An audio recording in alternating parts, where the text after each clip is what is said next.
Well, good morning and welcome to Breakfast with a Heathen. I am your favorite heathen. I am Mike Smithcall.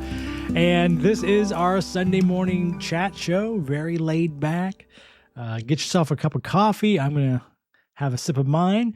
We're just going to talk a little bit about atheism in terms of questions that I either get or I find online and just kind of go through them. This is just my perspective. It may not be your perspective. You may be an atheist or agnostic or a believer in some way.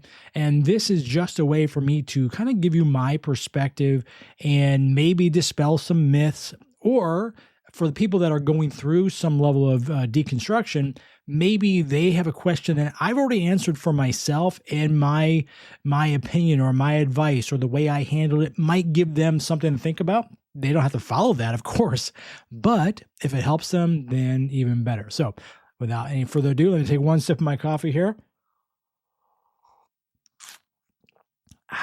Okay, let's go ahead and get started. All righty. For the first question here, this is from OK Care 3459. Let's see here. They say, I would appreciate some perspective. Christianity is often presented as simple choice. Why not just believe? What's the downside? So that's Pascal's wager. That's kind of where they're coming from. They may not realize that, but that is a common Pascal's wager, which is you may as well just believe. Then you have no risk and you'll still go to heaven. It's absurd and asinine, but that's what people say. But they go on to say, but is it really a choice? My position is that your actions are choices and living the faith is a choice, but belief is not a choice. You either do or you do not. 100% agree with this person. What is it? OK Care 3459. And they're exactly right. I've said this many, many times, and it goes back to that Pascal's wager thing. They say, if you're an atheist, you've had dozens of people make this point to you. Wouldn't it be safer to just believe? Well, first of all, I can't just believe anything. I always use the analogy of color. My favorite color is blue. I'm wearing a blue hoodie right now. I could put on a green hoodie. If I belong to the green religion, I could put on a green hoodie. It will not be my favorite color. I can wear it. I could buy a green car. I could paint my house green. I could buy green, this, that, and the other. Little green stickers on the back of my car that says I am a proud member of the green religion. But I still like blue. Blue will still be my favorite color. It's the color I just like. I can't not like it just because you tell me I'm supposed to be part of the green religion. Same thing here. If I don't believe in God, I've logically gone through the process. Now, if I've not gone through a process either way, I've just sort of was raised maybe with no religion, or for the opposite side, people were raised with religion. They've never given it any great thought. Then yeah, okay, go through that process. And maybe I haven't done it, so maybe my lack of belief isn't thought. It's not a logical conclusion. I'm just not aware of enough religion yet to have made a decision. Okay, that's fine. You may decide you like religion and it makes sense to you. Knock yourself out. But if you're like me and you've come to a conclusion and you've said, I've seen all the various pieces and parts and I've been told this and I've read that, and ultimately it doesn't make any sense to me. It's illogical to me. It doesn't work for me. Once you hit that logic button, so to speak, you can't undo it. Once you've done 1 + 1 + 1 + 1 is 4. So, 2 + 2 is 4. Once you've done that math, you've counted on your fingers and 4 is the number you keep coming up with, you can't tell yourself that there's 5 fingers. It's 4. 1, 2, 3, 4. Those are 4 fingers. I can't say this is 5 in my heart. Now I can say it to you. I can say, oh, yeah, that's 4. That's 5 fingers right there. I'm on the 5-finger religion. But I know it's 4. I know it is, right? So to this person's point, yeah, if you're being asked to go to church and to just believe and go along, you make your own choice if that's something you need to do. But can you just choose to believe something? I just don't think you can. Now, again, you can tell yourself over and over and over again, and you can start to discount your own logic and discount things people tell you, and you might eventually sort of trick yourself into believing it.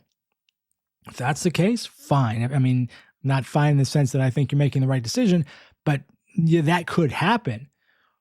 But if you've logically came to the conclusion of atheism doesn't make sense, it's going to be really, really hard for you to undo that because you have to undo all the logic. And despite the people that have told me throughout their life, oh, I used to be an atheist and then I saw the light. No, you didn't. No, you didn't. I almost always discount those people. To me, those are people that probably weren't very religious and they're claiming atheism because that's the extreme side because they're now super religious.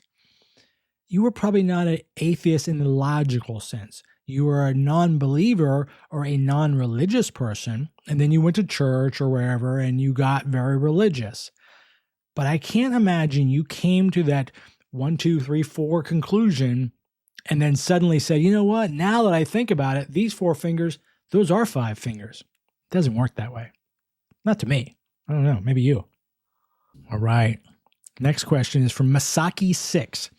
The title of her question is 20-year-old atheist girl here. How do I survive this? All right. So we got a 20-year-old young woman. She says, hello, female 20 here. It gets really suffocating where I live. Religious people and religion are everywhere. I live in a very conservative and shitty country. Her words, not mine. And my parents do not allow me to go outside. They force me to wear a hijab. Okay. So now we know where she's coming from. And they cover my whole body head to toe. I can't even laugh or talk when I'm outside. When I was 14, I remember my family and I were eating outside, and I went to bring some yogurt by myself. After that, my father got so mad and offended and started threatening to drop me out of school, and I started crying. He told me I shouldn't even cry in public, and he almost hit me. And she goes on to say, I hate Islam, and I certainly hate the life that I'm living. I wish I was born in the Netherlands instead with non-religious, friendly, and cool parents. Well, 2 sides of your question there. I think half the kids in the world have wished they were born to other parents at some point. So that's not particularly unique, but I'm not going to discount what she says here. She's born into a region and into a religion that is overly strict. You know, atheists in America, I should say, often get accused of not putting enough attention on Islam, to which I always say, I don't live around a lot of Muslim people. Islam is not a force in the United States. Some people are going to say that it is, but stop. It's not. There are no, there's the one woman in Michigan, that's the, what is her, Ilhan Omar, I think her name is. That is a Muslim, what is she, a congresswoman, right? Other than that, I don't know any other Congress or Senate, and certainly no president that's Muslim. So when we talk about our laws and the problem I have, say, with Christian nationalism, the reason I'm saying Christian nationalism, because there is no Islamic nationalism in the United States. There are Islamists, there are Muslims, but we don't deal with that. So, but this is a good question. I thought it's the same question. If she had said she was Christian, I'd respond to it the same way, which is, unfortunately, you have to often get along to go along. And I hate that answer. I hate that I have to say that, but it's the truth. She lives in a country, she's 20. It sounds like she lives at home. In that country, I'm going to guess, I don't know the country, but as we all know, in some of these strong Islamic countries, her going out and getting a job and moving out on her own, that is not going to happen. It's a terrible, terrible situation. And it's easy for me to say move, because ultimately that's what I want to say. Move. She says the Netherlands. Go to the Netherlands. Easy for me to say. I'm not a 20-year-old young woman in an Islamic country where I'm not even allowed to leave the house. I feel for her, and I don't have an answer for her because, unfortunately, she is not dealing with sort of a Christian person's problems here in the United States. If you're a Christian and raised in a very strong Christian household, and you've decided that you are not, or you don't like the strictness of that religion, you're going to get a lot of hassle. And it can be very upsetting and painful and in some ways dangerous. By and large, though, here in the United States, no one's going to kill you. Just laying it out there. No one's going to kill you. Your parents might throw you out. They may shun you. Your family may not talk to you. And if that's the case, move. Move here, move to Chicago, move someplace that is not so religious. Move away from your family and start your life. Same thing, same advice I give to young gay kids. Get through your school, get out of the house when you certainly can, move to some place that you can fit in and you'll find your tribe. But for this young woman, I feel so bad for people like this because chances are she has no options. She just doesn't. And if you're a Muslim, if you're listening to this, I would love it. If you've avoided something like this, that you've gotten out of, you've escaped something like this, I would love to hear your perspective because I don't know what kind of advice to give her other than Masaki 6. I feel for you. I really, really do. And I wish I had a way of helping you. All right. This next person's name, I can't even, Hogrid, Hogriddaa.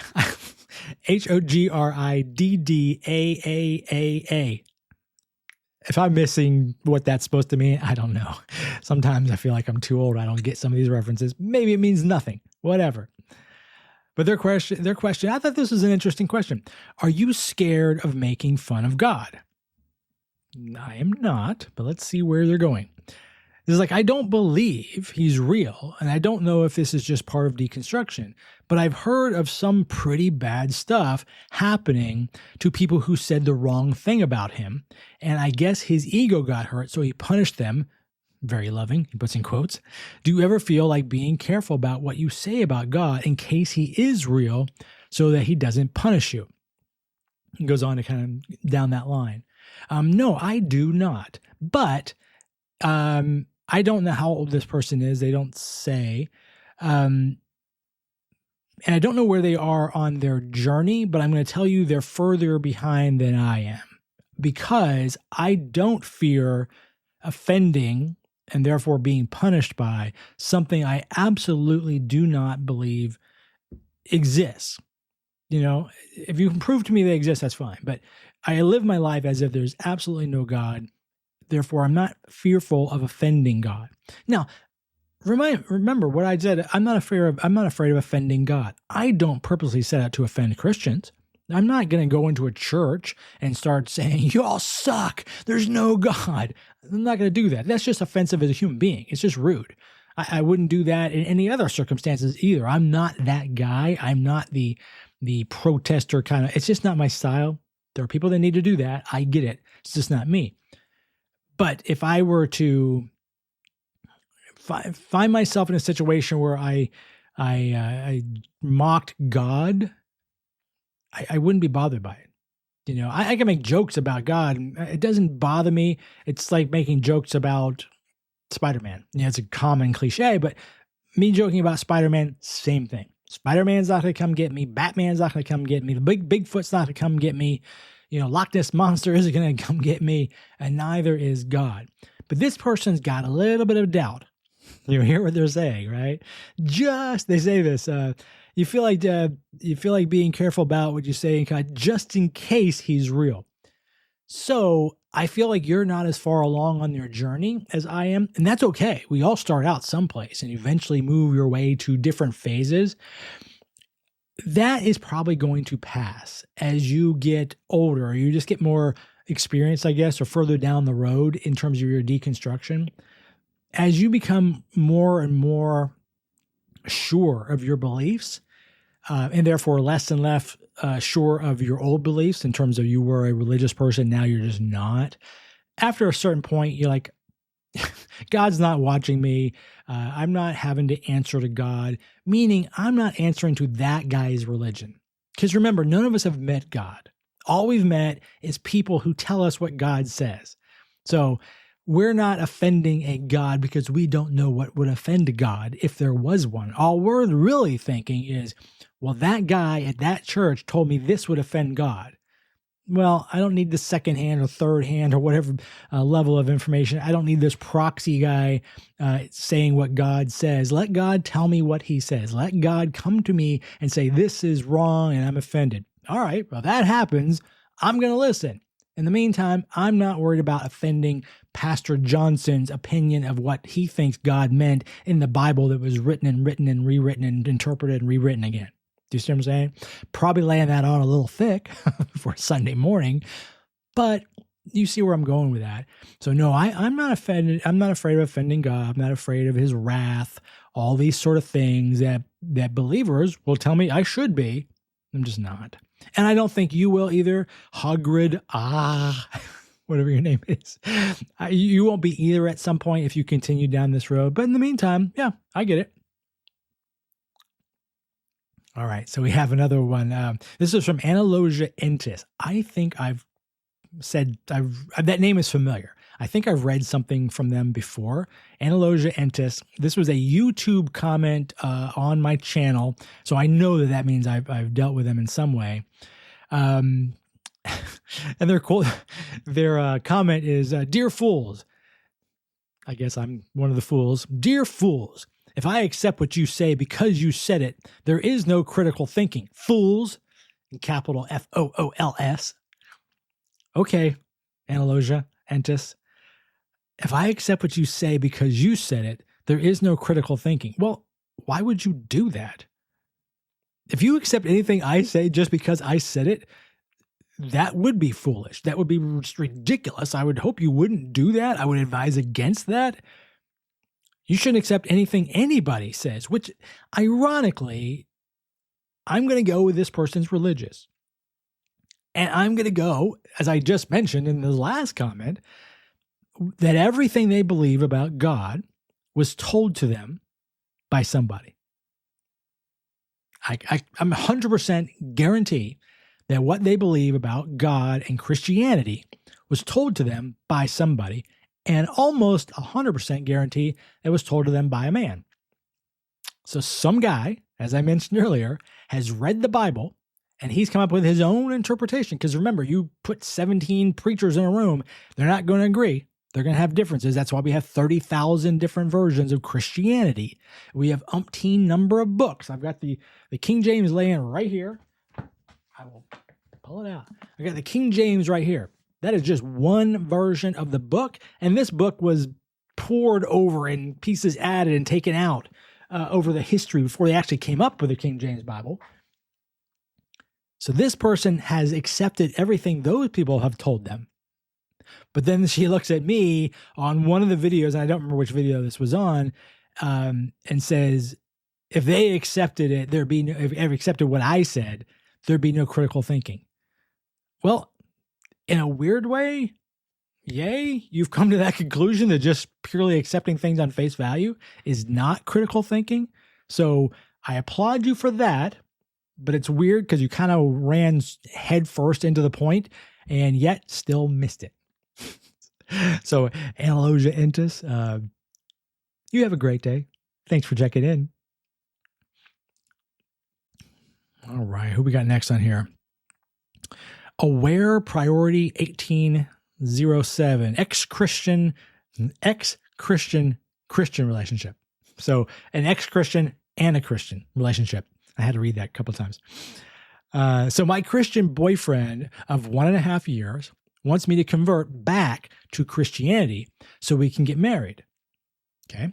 He wants a Catholic wife and Catholic children, and he made it clear that even if he disregards my belief now and marries me, he would insist on me becoming a Catholic before we have children. Yeah, that's not going to work, is it? It just isn't. First of all, these are all kind of segueing completely accidentally. I think it was the first question I had today about you basically you can't fake belief. You either believe or you don't. This person could go through all the motions. They could put on the costume of a good Catholic wife, and they won't be Catholic. They just won't. They might be Catholic in deed. They might be Catholic in words. They won't be Catholic in belief. They just won't be.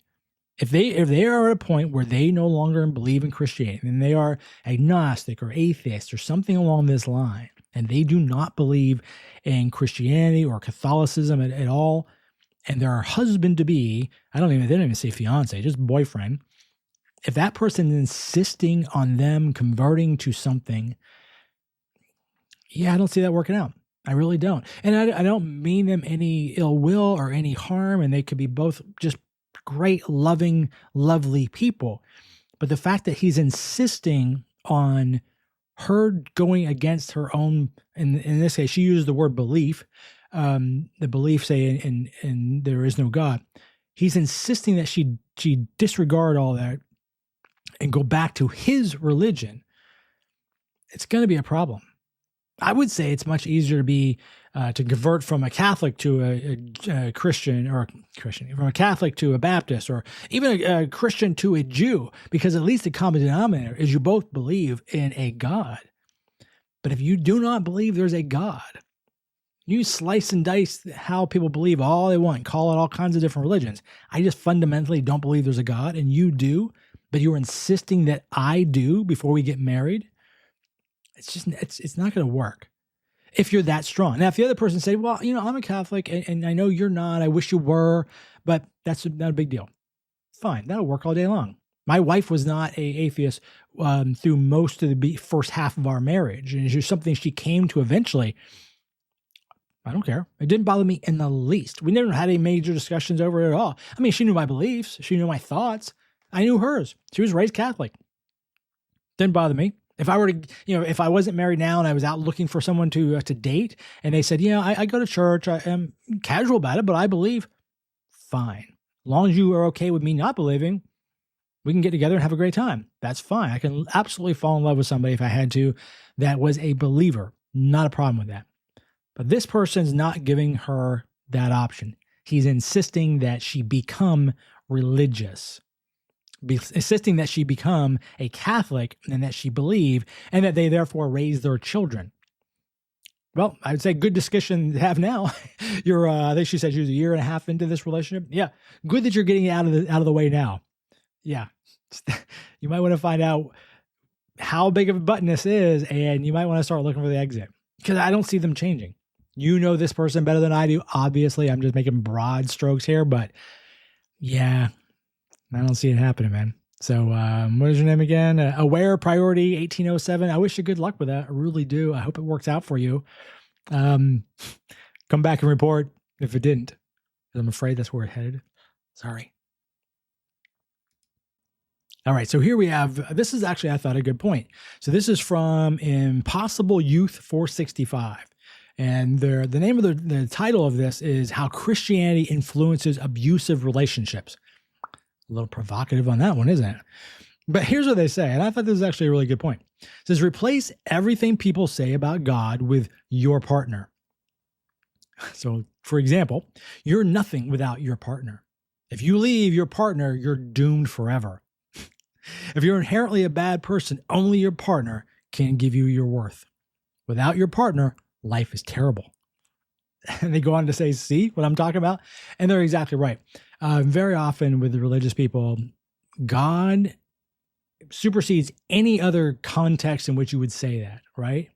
People will not give other people the benefit of the doubt the way they do a God. Meaning, if a person hurts you continuously, you would never thank them. You would never say, you know what? My partner doesn't give me any more than I can handle. You would never say that. You're just like, I'm getting the fuck out, right? That's just how you would do it. It's very interesting. It's always fascinating to me, where a person can say, well, God controls everything. So thank God, and they truly mean it. Thank God he only destroyed the 7 neighbors around my house and not mine. God's looking out for me because I prayed. Screw those other 7 neighbors. Obviously didn't pray hard enough. You would never say that. If you said, my partner burned down 7 of my neighbors' houses, but thankfully my partner didn't burn down mine, so I love him. If you said that, you would be a psycho. They would be a psycho, but you would be a psycho for saying something like that. But God gets a pass. So Impossible Youth 465, I agree with you. That is a wacky kind of thing when you think about it in that context. Seems wacky to me. I'm sure I'll get some pushback on that, but it's wacky. All right, so this one's going to hit me a little close to home on this one. So this is for Boredom 123. I see nothing wrong with the angry atheist. Well, I can tell you we're not on the same page already. But here we go. It says, am I saying I would make it unhealthy to the point of random attacks? No. Well, thank you. Thank you for at least that. But this is fuel for us to change. I'm okay if you aren't driven, but I don't get why people are like the angry atheist stereotype is so lame.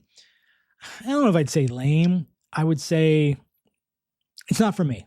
Let's put it that way. It's just not for me. I'm just not an angry person by nature.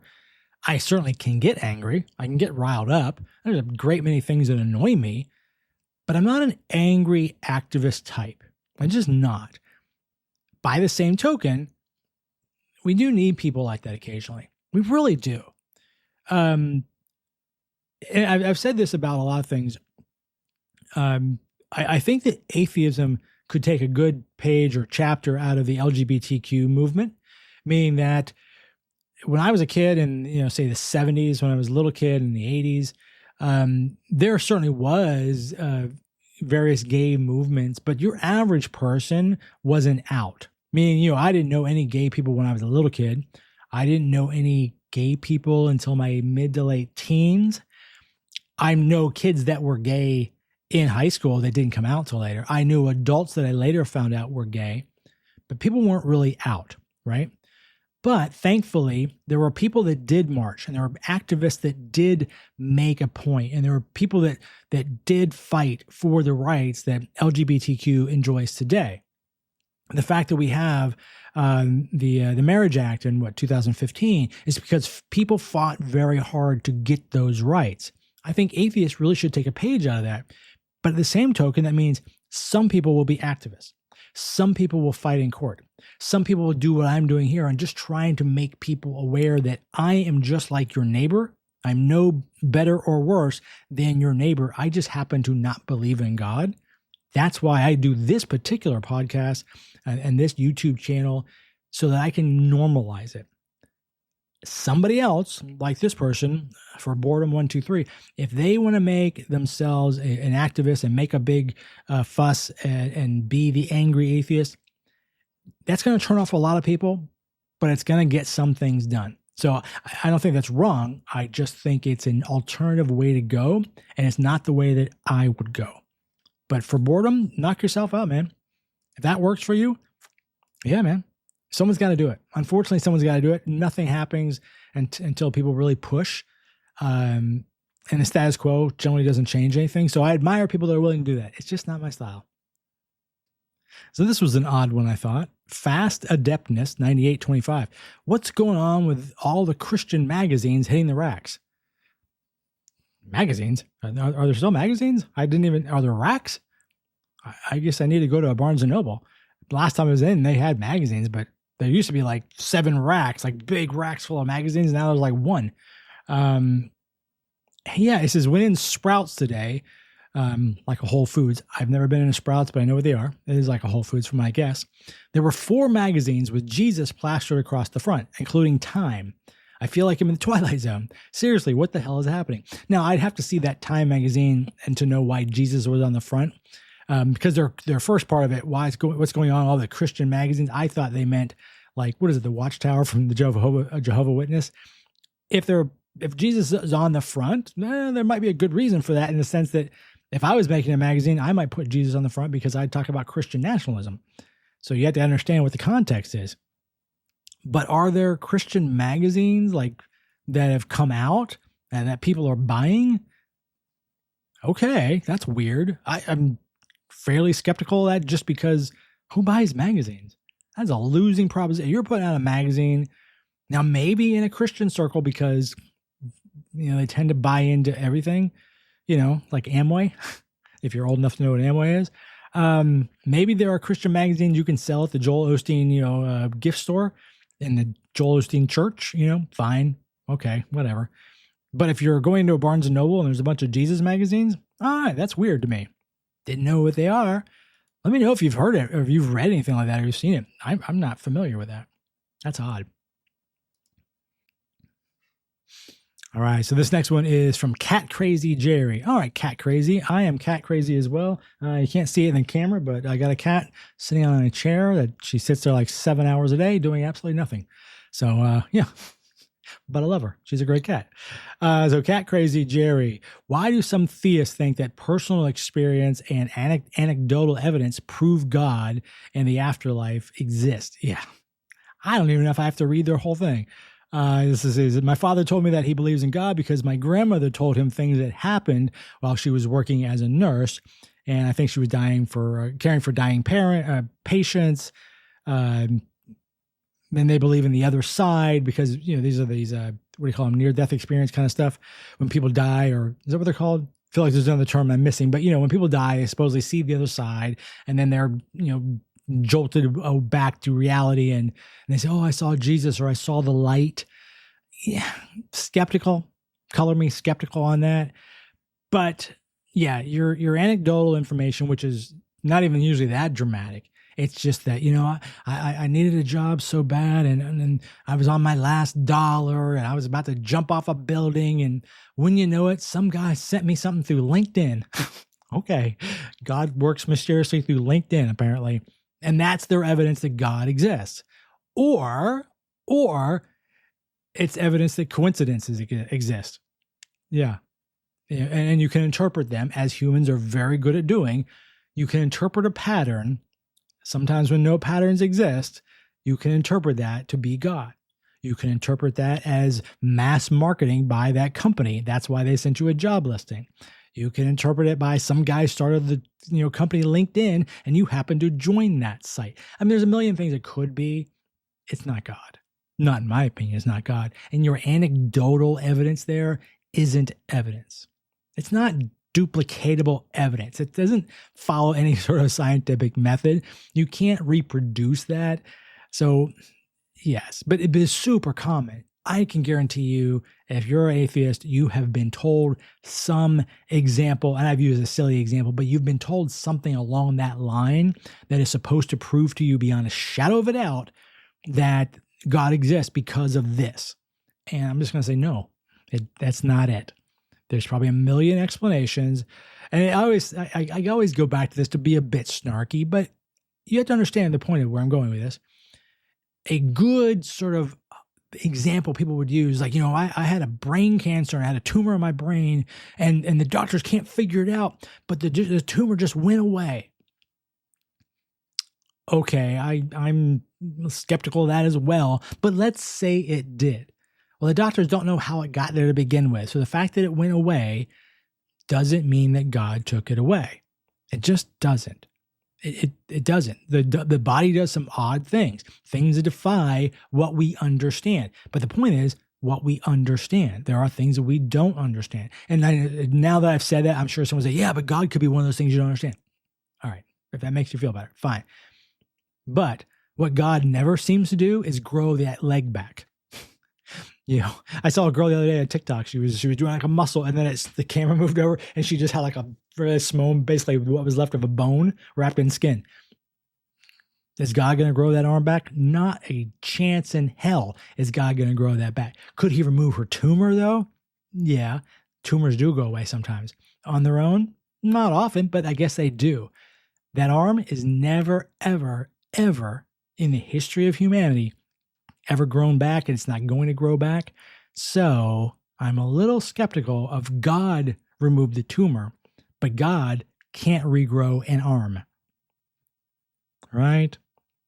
Again, color me skeptical, but yeah. So yeah, the anecdotal stuff, I just kind of ignore it. I mean, people tell me that, and they give me little silly stories like, oh yeah, if you look this up, I'm not looking it up. I've heard this story a million times. I'm not looking it up. But they'll tell me again, and I'll just like grin and bear it, depending on how they present it to me. If they just say, "Oh, you should look that up," okay, man, thanks. I'll look into that. I'm not looking into that.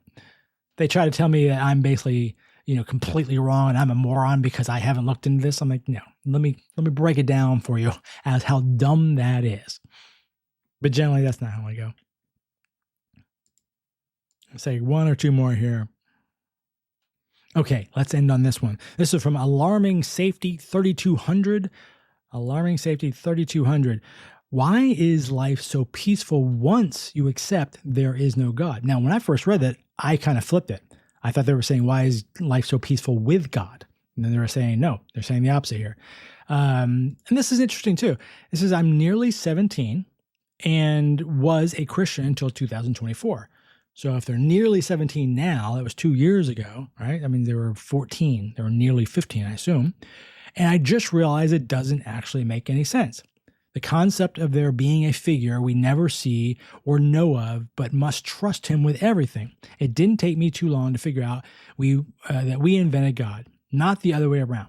Religion is a coping mechanism, and life has been so peaceful since then, realizing I can live now how I want to, and that I'm not being controlled by a story made by another man. Absolutely right. Absolutely right. I do find it, I don't know if peaceful is the right word. I find it reassuring that when life comes at me, as it does for all of us, that I will figure it out. Because I've figured it out in the past, and I will figure it out in the future. Now, the reason I'm kind of bringing this one up and using this one is because I think a lot of people find the opposite. They find if they can offload that worry onto God and say, you know what, I don't have to fight. God will take this for me, and they will remove this from me, and they will see it through for me. I would think that is very peaceful. It probably takes a lot of worry off of people's heads. I get that. To me, it's a bit of them fooling themselves, but I understand why that's a very appealing alternative. It's not that way for me. It just isn't. So it's interesting that this person said they found peace by not believing in God, where I would say probably more people find peace by believing in God. But I'm on this young person, what is her name again? Alarming Safety 3200. I'm on your side with this one. I do find that peaceful. Again, saying there's turmoil. There's turmoil. Yes. And I have to fight through the turmoil on occasion. And that is not pleasant. And it would be nice to just say, whew, I don't want to think about this. Just, God, if you could make this all work out for me and just put my trust that God will do it. The funny thing is, that most of those people still get up the next day and fight to get back to what they need to do, right? They've lost my job. What they don't do is sit at home waiting for some random recruiter to call them and offer them a job. They got to go apply for a job. Their spouse or whatever has walked out on them and they've broken up with them. They're brokenhearted. What they generally don't do is just sit in the house by themselves staring at a wall, waiting for God to send them a woman to the front door for them to start dating. They eventually got to put themselves back out there and go find a woman on their own, right?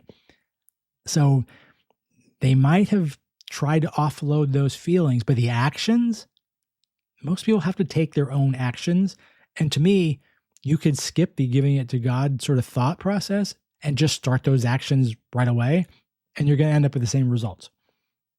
That to me is actually more peaceful in the sense that I will get through everything. I may not like it, and it may be hard, and I may certainly wish that I didn't have to get through it, but I will get through it, meaning I will live to fight another day because my own wherewithal, right? I know what I can do, and I will do it. That gives me some peace in the sense that I know that whatever life has in store for me later, I'm going to have to face it, and I will deal with it, and I will get through with it, and life will come out usually better on the other end until one day there's no more life on the other end. I'm just done, right? And it stops. But that's okay. I can live with that as well. That's how we all end up at some point, right? So yeah, alarming safety. Very good observation for a young person, almost 17. So yeah, check back in with us a few years from now. I'd love to know how that's working out for you, because I think you're on the right track, man. Man or lady, whatever you are at 17 years old, good for you. Anyways, I'm going to get going. Again, this has been a pleasure spending my Sunday mornings with you. I hope you enjoyed it. Make sure you like and subscribe to the channel, all that jazz. If you have any comments or questions, I'm always happy. You see how I am. I'm more than happy to talk with people and give you my 2 cents. So if you have a question or you disagree with me, that's fine too. Just be civil. If you're civil, and if we absolutely disagree, that's totally fine. I enjoy the conversation. I enjoy hearing people's perspectives. So yeah. Anyways, take care. Have a great rest of your day, and I will talk to you later. Take care.